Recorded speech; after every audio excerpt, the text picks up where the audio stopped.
अस्सलाम वालेकुम, welcome to alpha की securities, one of Pakistan leading stock brokerage firm. मैं हूं शुजा कुरैशी। मॉर्निंग ब्रीफिंग के साथ आज 16 जून है, बुध का दिन है और मार्केट का आगाज हो गया है। मार्केट पॉजिटिव खुली है क्योंकि एक बड़ी वजह यह है कि इंटरनेशनल मार्केट में ऑयल प्राइसेस, खाम तेल की कीमतें, क्रूड ऑयल प्राइसेस और बढ़ गई हैं। ब्रेंट $74 से ऊपर नजर आ रहा है और इवन यूएस क्रूड भी $72 पर बैरल से ऊपर है। तो एक्सक्यूज मी, तो हमारे जो ईएनपी स्टॉक्स हैं उनको ज़्यादा फायदा है। ओजीडीसी इंडेक्स हैवी वेट भी है, पीपीएल और ये ओजीडीसी पीपीएल दोनों प्लस खुले हैं और इसलिए इंडेक्स 100 पॉइंट्स ऊपर दिखा रहा है। बाकी मार्केट अभी टू बिगिन विद थोड़ी सी वीक नजर आ रही है, बट लेट्स सी कि ये सेंटिमेंट चेंज हो सकता है OGDC PPL Pakistan oil feed वगैरह की वजह से या नहीं हो सकता। अच्छा, इसके अलावा गवर्नमेंट ने पेट्रोलियम मसनूआत की प्राइसेस बढ़ा दी। पेट्रोल महंगा हो गया है ₹2 कुछ पैसे से, और अभी भी जो पूरा इम्पैक्ट है वो पास ऑन नहीं किया है बल्कि फिर पेट्रोलियम लेवी में कमी की है। तो ये रिलीफ है जो गवर्नमेंट दे रही है, लेकिन कब तक, ये बड़ा क्वेश्चन मार्क है। जैसे मैंने भी बताया, इंटरनेशनल मार्केट में प्राइसेस बढ़ती चली जा रही हैं। ओके, इसके अलावा एफएटीएफ की तरफ से खबर यही है कि पाकिस्तान ने 27 में से 26 पे प्रोग्रेस कर ली है। ये एक अच्छी खबर है। दूसरी तरफ हमने देखा कि वैक्सीन की कुछ शॉर्टेज की बात हो रही है पाकिस्तान में, तो ये थोड़ा सा जो है वो नेगेटिव हो सकता है। कोविड के नंबर्स अभी भी हम देख रहे हैं कि कमी है, लेकिन जो कल 1000 से नीचे आ गए थे नंबर, वो दोबारा 1000 से ऊपर आ गया है। अच्छा, इसके अलावा सिंध का बजट है, उसमें कहा जा रहा है कि मिनिमम वेज 25,000 रखी जाएगी। फेडरल गवर्नमेंट ने 20,000 की थी।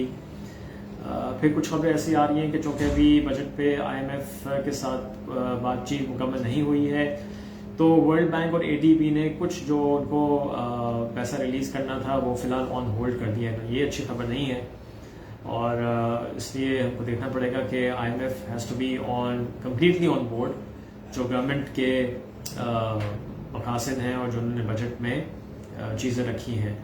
तो ये क्रूशल होगा और आईएमएफ के प्रोग्राम से निकलना पाकिस्तान के लिए किसी तरह से भी अच्छा नहीं होगा।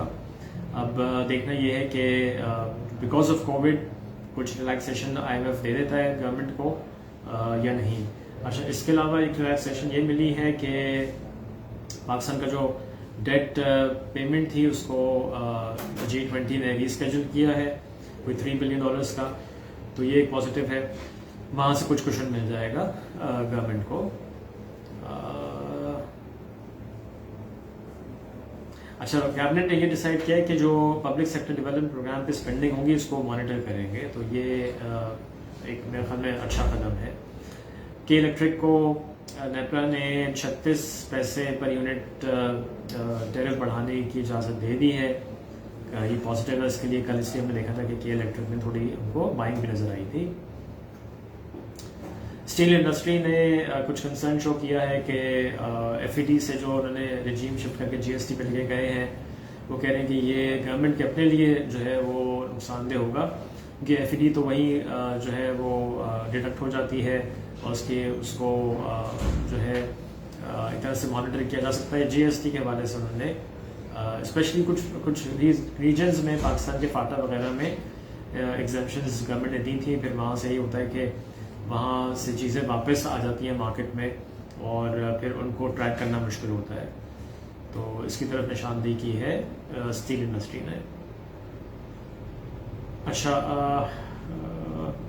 कोल प्राइसेस थोड़ी सी नीचे आई हैं, $113.50 पर टन पे है और गोल्ड भी 1866 पर आ गया, लेकिन ऑयल प्राइसेस जैसे मैंने बताया कि बढ़ गई हैं। अच्छा, कल ये खबर थी मार्केट में कि जो सीमेंट के मैन्युफैक्चरर्स हैं साउथ में, उन्होंने 20 से 25 रुपए पर बैग सीमेंट की कीमतें बढ़ाई हैं बिकॉज इंटरनेशनल मार्केट में कोल जो है वो काफ़ी महंगा हो गया है। सो आज की खबरें यही हैं। आई थिंक थोड़ा सा वॉच करना पड़ेगा ये जो ऑयल प्राइसेस से ओजीडीसी पीपीएल में तेज़ी है। लेट्स सी कि वो बाकी भी मार्केट में फिल्टर होती है और या बाकी भी मार्केट में हम देख रहे हैं अभी भी प्रॉफिट टेकिंग जारी रहती है। इसको चेक करना पड़ेगा, देखना पड़ेगा। थोड़ा सा कॉशियस अप्रोच, और जैसे मैंने पहले भी कहा है और काफ़ी दिनों से कह रहा हूँ कि ऊपर के लेवल से थोड़ी प्रॉफिट टेकिंग जो है वो करनी चाहिए और फिर वेट करना चाहिए डिप पे। आप मार्केट में वापस भी शेयर्स को बाय कर सकते हैं। So that's it for right now, let's see कोई और अगर खबर होगी तो आपको अपडेट करेंगे, बट अभी के लिए इतना ही। Have a nice day, take care, अल्लाह हाफिज।